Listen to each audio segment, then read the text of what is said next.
Hello, everybody. So today I'm going to be talking about my college experience. So, I had to restart this several times because my friends kept showing up. Yeah, thanks a lot for making noise help screen button. Anyways, I want to talk about my first semester of college and how it went, and what classes I chose, and really what happened during the semester because I feel like I haven't talked about that. I've only talked about how I had a manic episode that landed me in the hospital. Um, so, um, yes, it was a severe manic episode. But anyways, we're not going to be talking about that. We're going to be talking about overall. I mean, a little segment will be dedicated to that since it was part of my college. Nice lag. Gotta love the lag. Um, I have no idea why it's lagging so much. So yeah, that's what we're going to be talking about today. So where do I begin? So I chose my classes over the summer, and this is what I took. Right, I took programming for meteorology. I took English composition, which was required, and then I took two really hard classes. I took Calc 1 and chemistry. And I'm going to just be kind of ranting about some of these and about the people at the university. So, at first, I was really good. Like I was a really happy person that I was in college and that I had my own dorm during the August and September timeframe. I was rocking my classes. I was doing good. I was taking care of myself, taking care of laundry, stuff like that. So I did pretty good, I would say, my first couple months of college. Um, so, um, yeah, but I was happy, I wanted to be a meteorology major. I liked the idea of being a meteorology major. Um, and again, the classes were pretty easy at the time. Um, but after that kind of August September timeframe, it was really hot. By the way, when I would walk, I never took a bike, and I never took a. You're gonna think I'm a giga chad for this. I never took a bike or a scooter. So I walked in the heat, I walked in the cold, I walked in the rain. Sometimes I would go to class and I would literally be soaked head to toe, and I'd have to wring out my shirt in the classes. Like in my chemistry lab, I would have to wring out my shirt in the sink because it's just rainwater, right? And I didn't work with chemicals really at the time, right? We just started the lab. So yeah, I would have to wring out my shirt. My shoes were completely wet. I had two pair of shoes, my slip-ons and my sneakers. And so yeah, I would put on my slip-ons, go out in the pouring rain. Sometimes it was downpours and wind and like 60 degrees, and I would have to walk half a mile there and back. So when I went transportation wise, it was quite miserable at times. There were nice days, of course, but there was a lot of days where it was hot, cold, rainy, you name it, and I was walking. And I was walking, uh, you know. Part of it is my fault. I had rain gear, and I didn't think to put it on at first. But even with rain gear, like my feet would get completely soaked, and my hair would get soaked, and everything. So I never took transportation. I walked. I took buses to my meteorology classes. So yeah, I did that.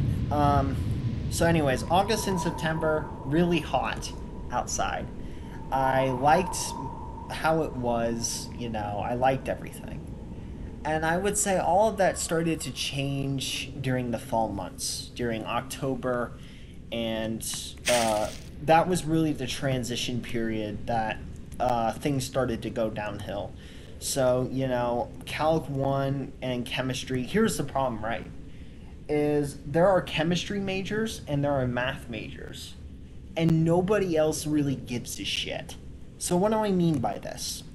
Well, basically, the chemistry and mathematics departments have no choice but to. I'm trying my laptop not to overheat. This is what my dad explains to me. He's a professor.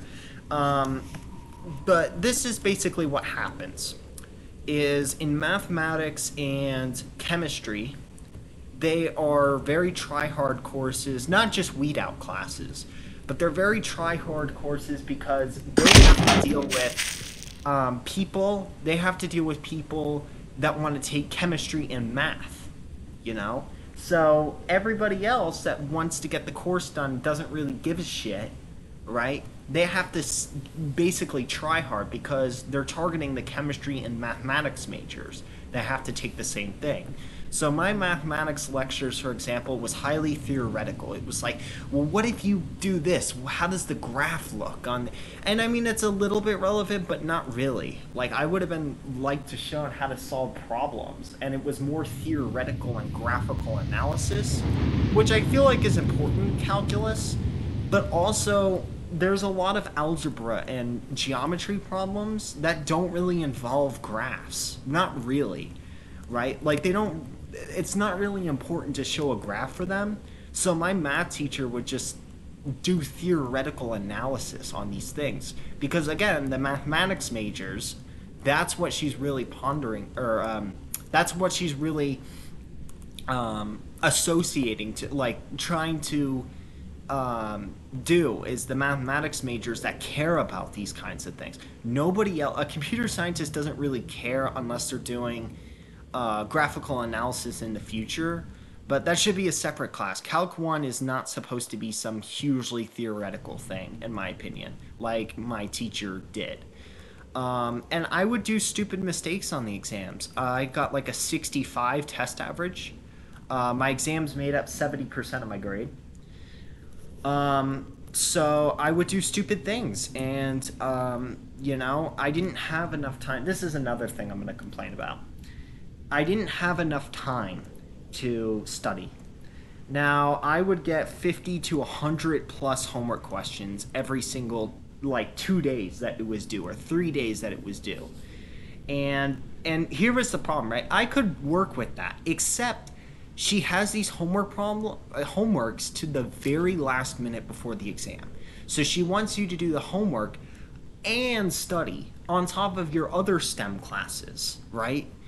You're not going to have a liberal arts major take calculus. They don't want to, right? They think it's hard. Well, I shouldn't stereotype, but you know what I mean.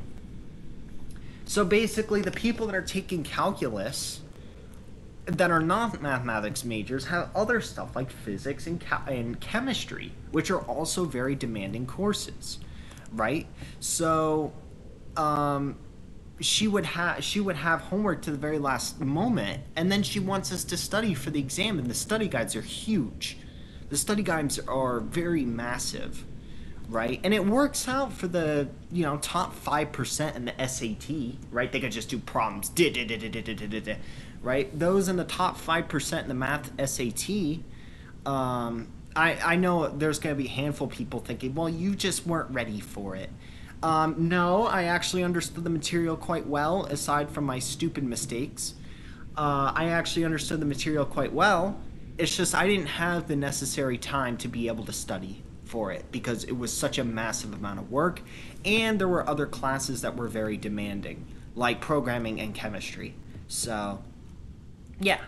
And the class, we would also have class like exams, which made up 5% of our grade, which doesn't sound like a big deal until you realize that it was split between 4 of them, right? So each one of them is like 1% of your grade, over 1% of your grade, which makes a huge difference, right? That could be a mid to high C going to a B if you do really good on them.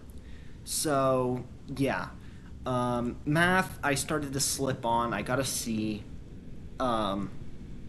midway through. And, yeah, that math was really the course that made me go downhill. And I would go to bed at 2 or 3 in night. Part of it is because I procrastinate because of ADHD. It is my fault, sort of. I have to take responsibility. I have a mental disorder, ADHD, that causes that, right? But I have to take some responsibility for it, and I will agree that I did procrastinate, and that led to some of my problems. But I procrastinated because my mind was exhausted from doing all of the work that I was doing. Chemistry was a 5 hour 5 hour class, so I would have chemistry 3 hours, plus a recitation Monday, plus a lab Wednesday, and the lab actually lasted sometimes 2 hours, so it was more than five. Um, so yeah, chemistry and math were very demanding, but math was only the really course that I had a huge problem with. English was a pain, and here's why, right? It's because it attacks your self esteem. I got a really high score in the writing ACT, and my writing ability started deteriorating as the semester went on. I'm talking about English now. Because I just got exhausted, so I was like, I'm just gonna submit this. So I got C's on my essay, right? I got C's on my essays, and I just rolled with it. I didn't care. I got B on the first essay, and the other two essays I got C's. I just rolled with it, you know? And English is very subjective. It's not like math, you know? It's not like, oh, you got this one thing and you forgot to write. This isn't the correct answer. Or chemistry, this isn't the correct answer.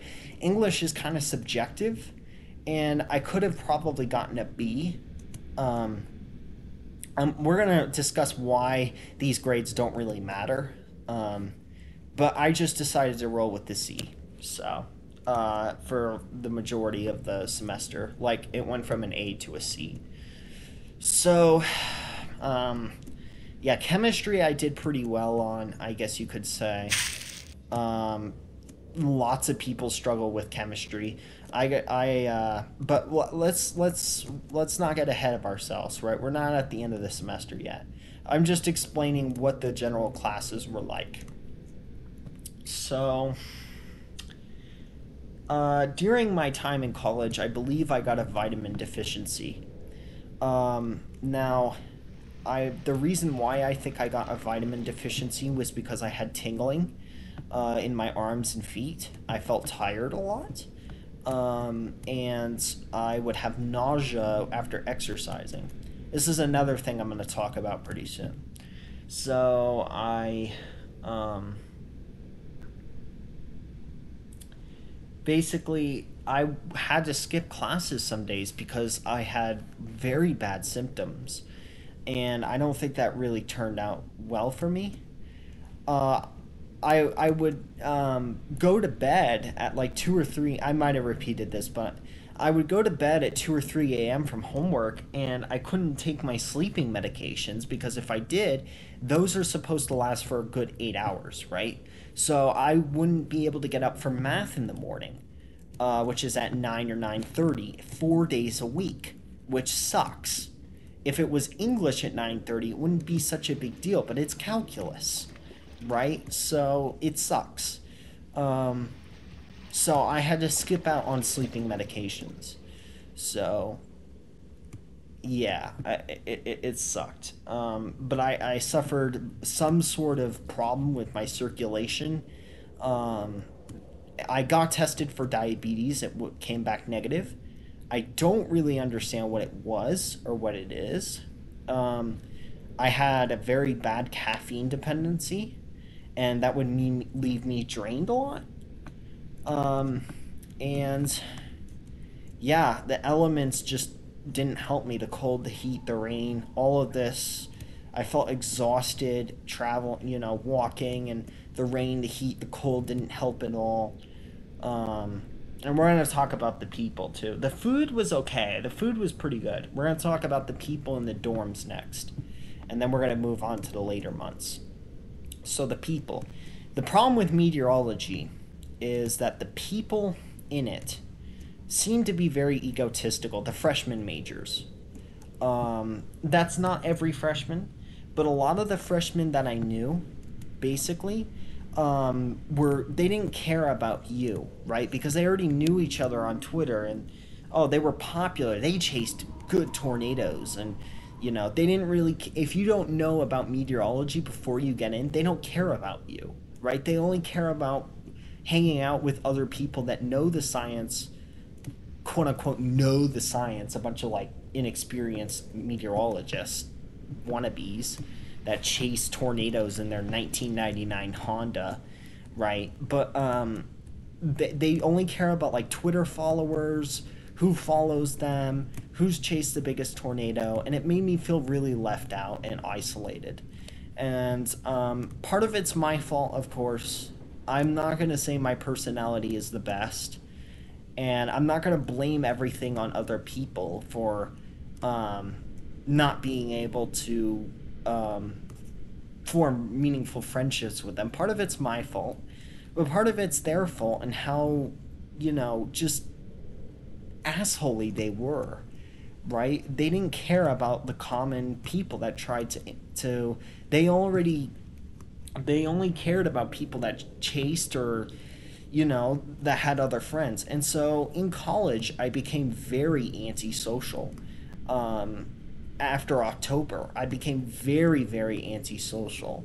And I don't mean like a threat to other people, not that kind of antisocial, not like, I want to kill them. No, just like I don't want to hang around these people anymore, right?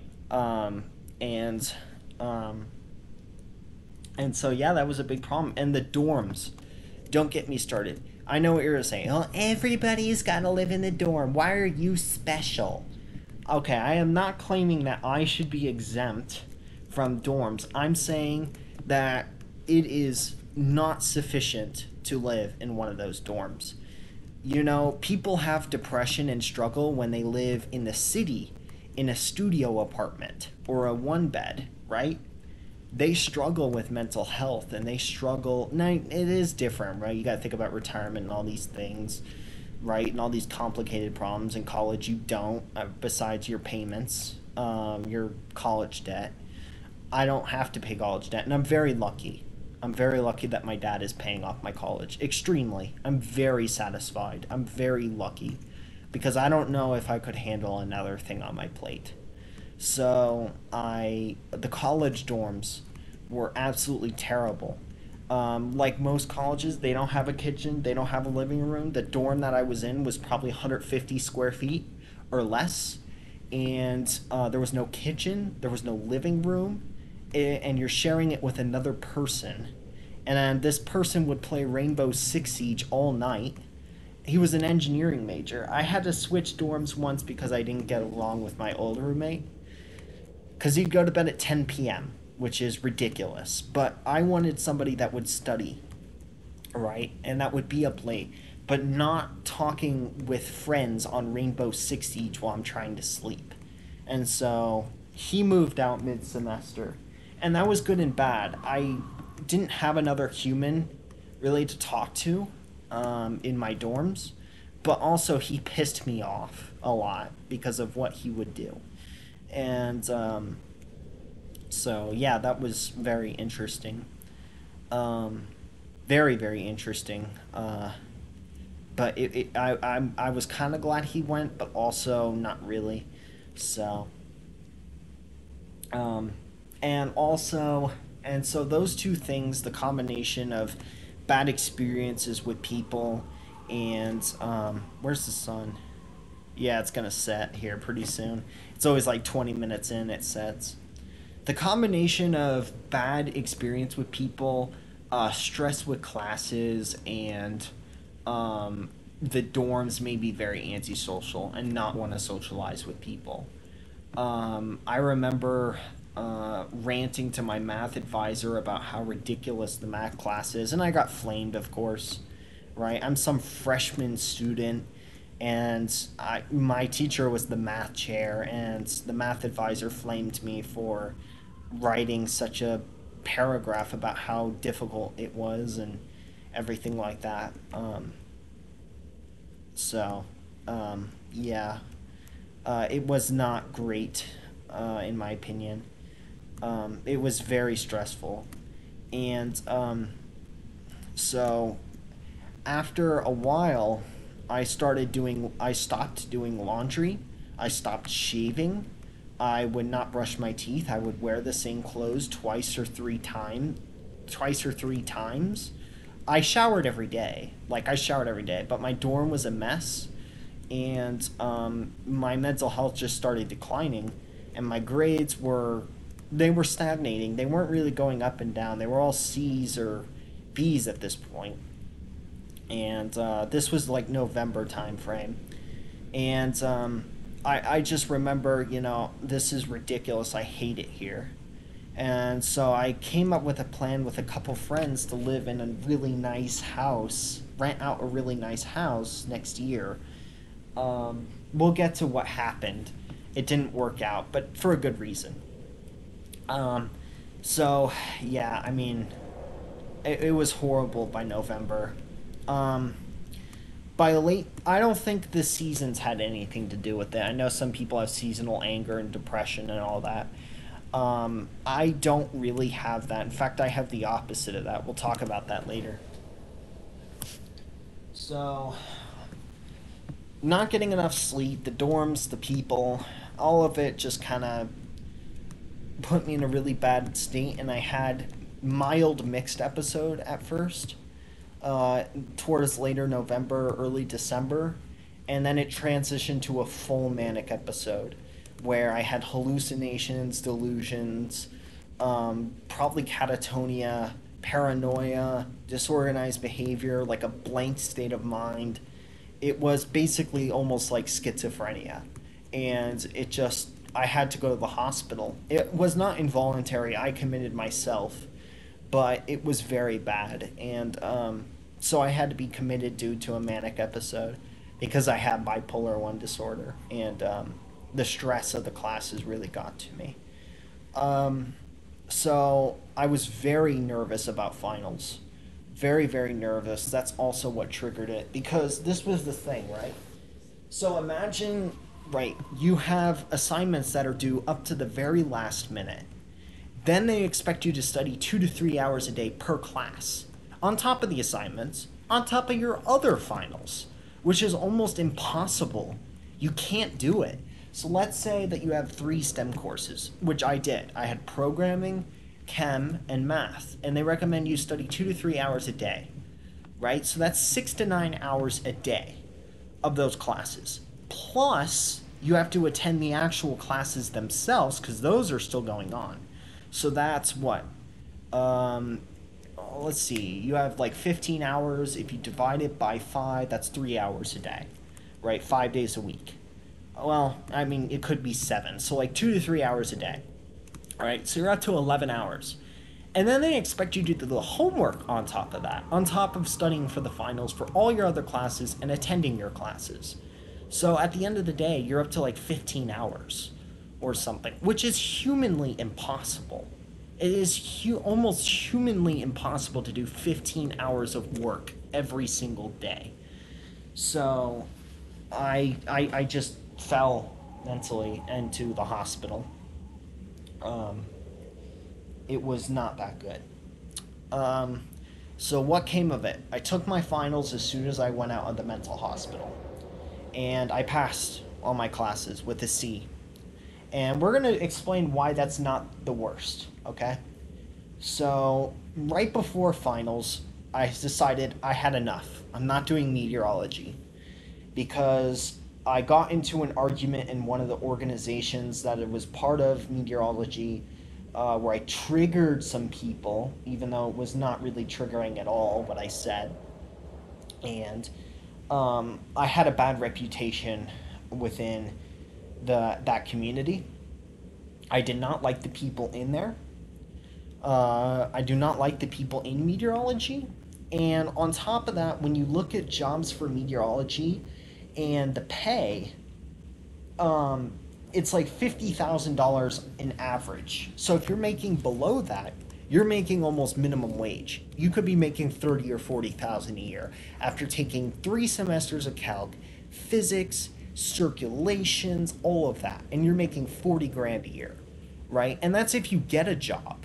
So, all the six-figure National Weather Service jobs, do you have any idea? First of all, very few of them. Second of all, some of them are out in the middle of nowhere.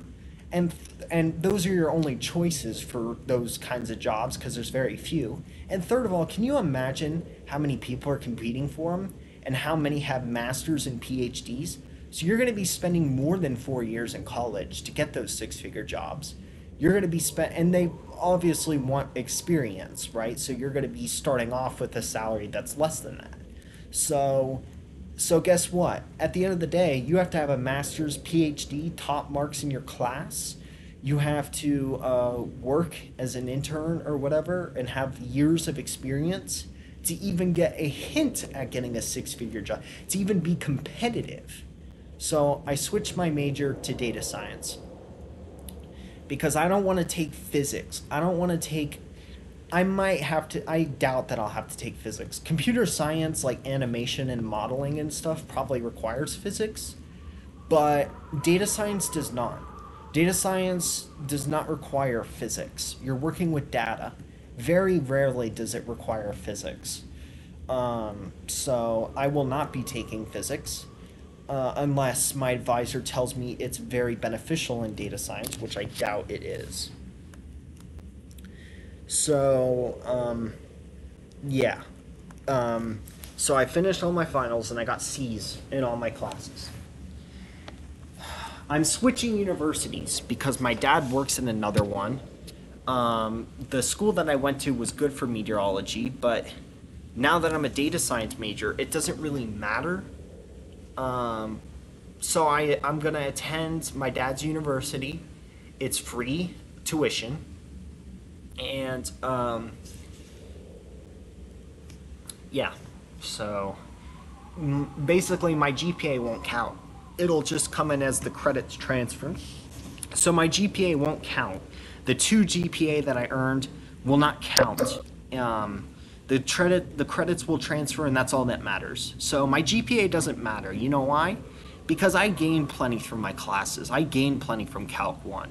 You know, had I not been tired and were able to do those mid-unit quizzes a bit better, and you know, have the time to do the homeworks, more time to do the homeworks, and have you know, not make mistakes on the exams, I would have gotten a B. I know what I'm doing in Calculus 1.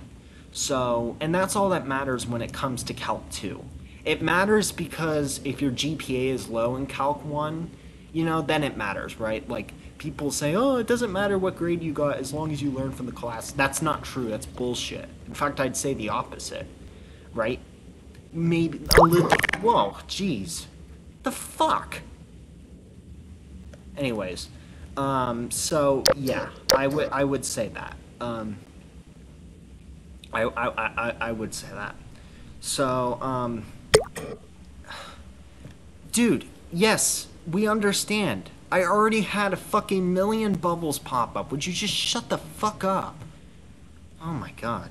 Anyways, so my credits will transfer, my GPA won't count, and I gained a lot from Calc 1. I gained a lot from my programming class. I'm going to be doing Java programming, statistics, elementary statistics, calculus 2, and English composition 2 next year. And so, yeah, I will be done with English next semester, and hopefully I'll be successful as a data science major. I made it. I passed all my classes, and I did it for the semester. I'm also hoping to get my driver's license next year. So anyways, that was my story of my first semester of college. See you.